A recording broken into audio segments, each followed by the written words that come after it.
When Adelwa Aljasmara Halip noticed his 3-year-old daughter no longer wanted to go to daycare, he thought it was just the phase. At home in Yogyakarta, Indonesia, now he spends his time reading to Putri, trying to comfort her. Before the raid, we had already started to feel suspicious. It began when my child said things like, "The teacher is mean," and didn't want to go to school. When we asked, that was all she would say. About a week ago, I noticed a physical sign. My child came home cheerful, but her left knee was bruised. When I checked the school's report, there was no mention of it. At the time, I didn't think much of it. I thought it might just be from playing with other children.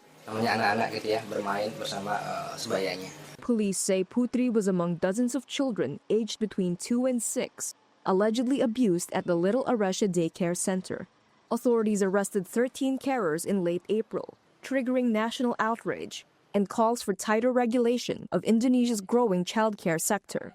What Putri's father had thought was reluctance soon appeared to be something worse. Regarding the trauma, at first we thought it was simply fear, maybe because she wasn't used to going to school yet. Whenever she saw her school bag, or when I dressed her up to take her to school, by the time we reached the gate, she would cry, really intensely. I assumed it was just because she wasn't used to it, and that she would calm down once inside. I even have some videos of her at the school gate, where she becomes quiet, but her eyes clearly show fear. That's what I experienced. When police raided the daycare, they say what they found shocked investigators. The center has now been sealed off, its walls now covered in graffiti. Apri Sawitri is the child protection head at Yogyakarta's Police Criminal Investigation Unit.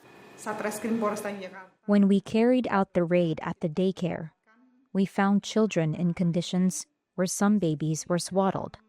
Some children had their hands tied. Others had their legs tied. And some had both their hands and legs tied.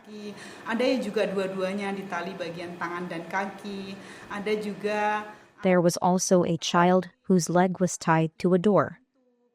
We also observed that the rooms were very cramped, with many children or babies in each room or classroom.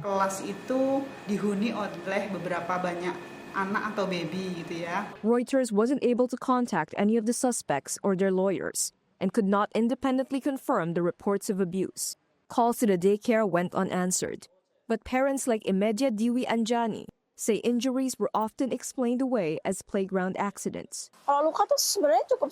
Injuries were actually quite frequent while he was at that school. There were scratches, and at one point he had a bump here, even bleeding, like a small tear. The school would say things like, "Oh, he fell while running," or "he hit his head," or "she got hurt by a Lego block while playing." Just simple explanations like that.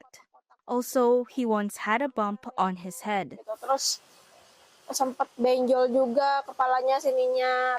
Investigators say the daycare had been operating without the proper licenses, highlighting gaps in oversight.